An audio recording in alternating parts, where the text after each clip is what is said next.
Hey, Yo Bull gives these guys tricks, you know? The practice, this is not happening. No, that's what happened after the practice. This has never happened. This was videoed after we did this. This happened at practice. Everyone's an outlaw until it's time to do outlaw shit.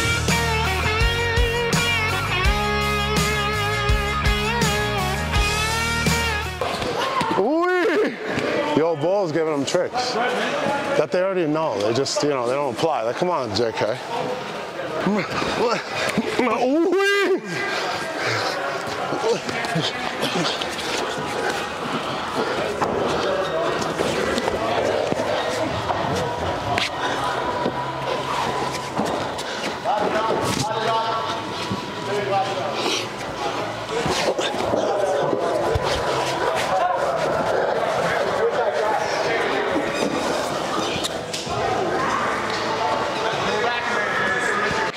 I see that Kobe showed. I can hit that high C easy from there. Yeah. You talking about like if you're like this? Yeah. Right. Yeah. Yeah. But like that, I had my. I like that lift too. Sometimes I feel like I get like in the transition. They get to their knees. It takes too much time. Oh. You know what I'm saying? Like if I go here. I mean, if you're not as strong as me, then yeah. Definitely, that's what it is probably. For these guys, not me. If you're not as strong as me, then. If I'm pulling him like this, because it's two-hand transition instead of one. Whereas if I'm just like this.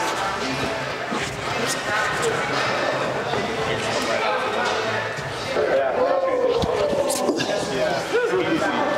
It's the same idea as that back trip. You're switching to single leg. Okay. Love it.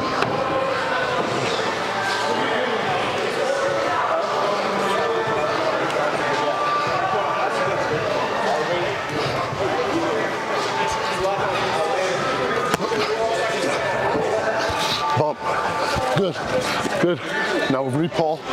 Re-pull. Good. Go to body lock. Yes. Yes. Finish. Bump. Good. Don't be afraid to go to the body lock. Yeah. Shorter than you, that body lock's there all day. That's money. I tried to run that double, but we're against the wall, so I don't do that. Yeah, because you'll just get into energy expenditure. Get my hips. Go to the body lock. Even if you don't have the body lock, you can transition. Yeah. See what I'm saying? But you got a hold of me, I don't have my hips.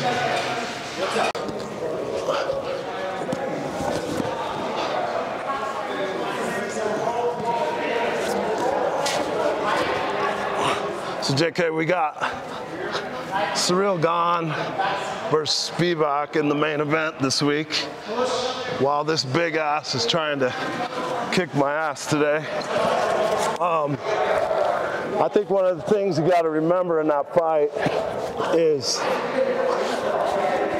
you got Gone with his footwork and his speed. The question is, can he use that to just neutralize Spivak and his power and his grappling? Because you know Spivak's going to want to grapple. He's got to want to put him, he's got to definitely want to take Gone's footwork and his nasty picking way. What would you think, Cody? I like the matchup, you know, grappler versus striker, but I feel like we've kind of already seen it. Aspinall versus Spivak. You got an athletic heavyweight who's kind of able to have his way with Spivak, so I like Gone's chances, bounce back in his hometown, you know. Do you think, though, do you think Gone can actually neutralize that grappling and just his cage presence? I do. I think his footwork, like you said, will be the difference. I think, you know, Spivak's a good grappler, but he's not John Jones. You know, John Jones is making most people look mediocre on the ground. So, I think Gone gets it done. I think his footwork is too much athleticism.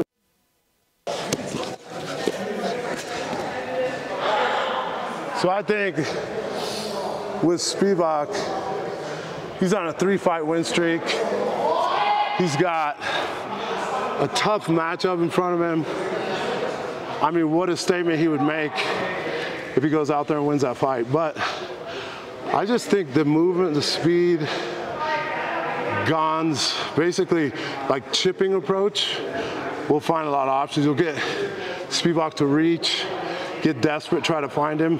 I think that's ultimately where Gane gets him. What do you think? Yeah, I agree. I think quickly. I bet in the first 2 minutes, you'll know how that fight's going to go. You know, if Spivak's able to take him down and kind of have his way with him and keep him controlled on the cage, then obviously the fight's going to go his way in a 5-round cage, or in a 5-round fight. But it's also, you got to think it's in the big cage. I think the footwork, he might have the best footwork at heavyweight. And like I said, Spivak's a great grappler. He's not John Jones, you know. John Jones made him look mediocre. People are going to be like thinking, oh, we got out-grappled by the best grappler ever. Spivak's not that guy. I feel like Gane will kind of close that gap and he'll find a finish. I think he'll find a finish inside 3 rounds. Do you think Gane's timid from his last fight? No, I feel like he might look timid. I feel like that's kind of his style. He has power. Every heavyweight has power, but he's more of a chipper, right? He touches, finds his teeps. He kind of plays that like leg touch game that we kind of have started experimenting with. It's kind of not typical for heavyweights, so it looks timid. But when he goes, he's super explosive and can find a finish. You know, he did it against Tuivasa, he did it against Derek Lewis. I think it'll be a little bit more of the same. What's interesting with that matchup is you got kind of one way to win on both sides. And so that makes an interesting matchup. I think Spivak, he has to pin him. He has to stop his footwork. He has to get him to the ground. He has to make him tired and not move so much and pick away and find an option to finish. But then Gane's got to move, pick, find angles, and then essentially car crash him. Like, he's got to make him run into something off of his picking, and I think that's potentially how you see that fight get finished. He's got to be super dynamic. Gane? Yeah. Spivak has to stop the athleticism. If he could stop the athleticism, it'll be huge dividends for him, which the only way he's going to do that is he has to cut him off, make him fight with his back on the cage in the triangle. If he gets chasing, it's going to be bad news and a quick night for him. I think he'll get finished if he gets chasing him. Kind of like I'm going to finish him. He doesn't have his mouthpiece. That's what we call dirty old man tricks. Yeah, right you there, see guys. this? JK, Dirty old man I'm tricks. getting out, no problem. The dirt and coach, same age. See? No problem. He got a mouthpiece back.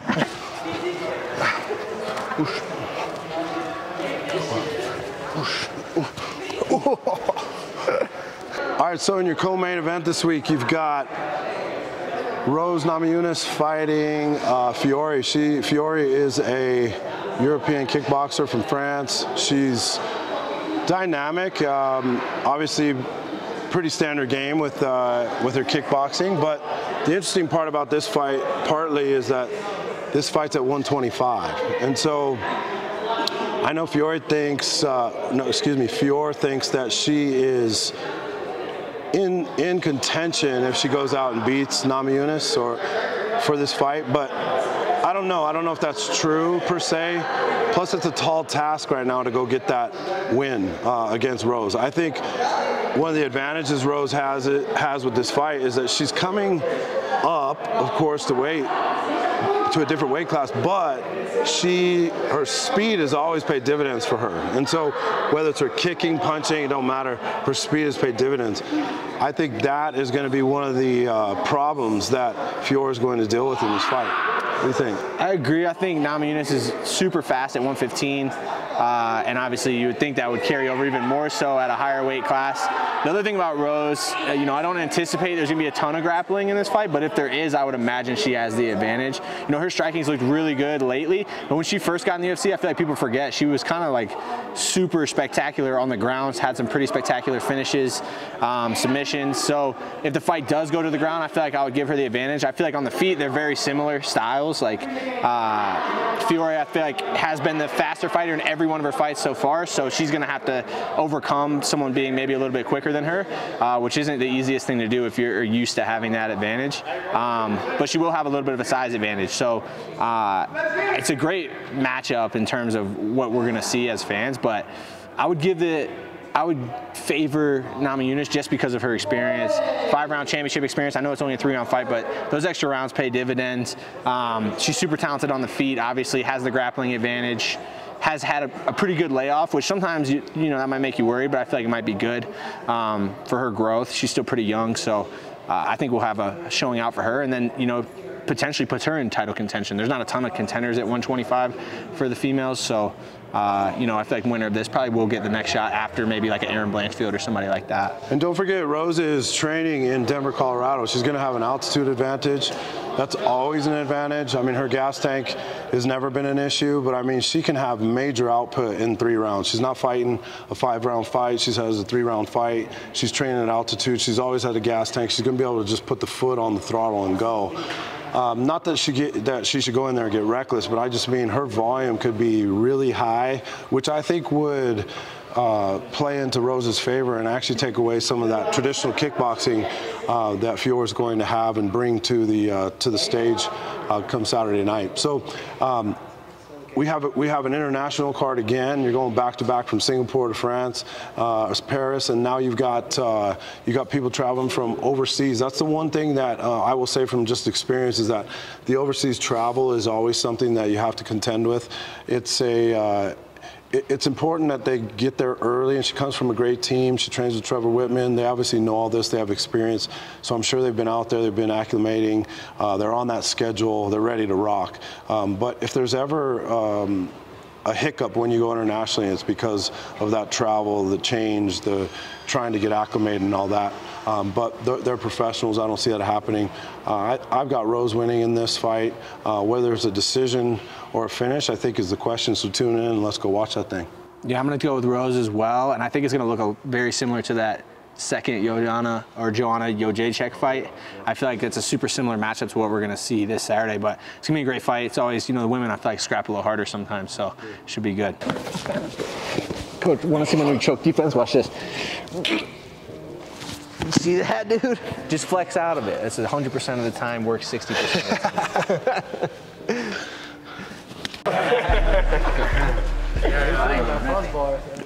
No, that's my new training mouthpiece. Oh, yeah.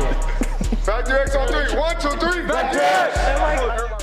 I will send you back to Texas. That's how barbecue your ass. Texas. I will send you back to Texas. Texas has nothing to do with it. Looks like he's running from me. Is he running? He's running. You running? Bro, what are you running? This is not Jonathan over here. Yeah! Throw him under the bus. I like that. Yeah, because you know why? I had to talk shit to him so he can go hard. Yeah, so he goes hard. Maybe that's what you've been trying to do to me. Huh? I don't work like you, Jonathan. You need to be nice. He said it's not working though. Damn! What did he say? He said it's not working though. Yeah, I need people to be nice to me, but I don't respond to you being an ass. No, but I gotta talk shit to him. The only person he goes hard is with me. That's it. On his last camp. Yeah. This camp is instruction.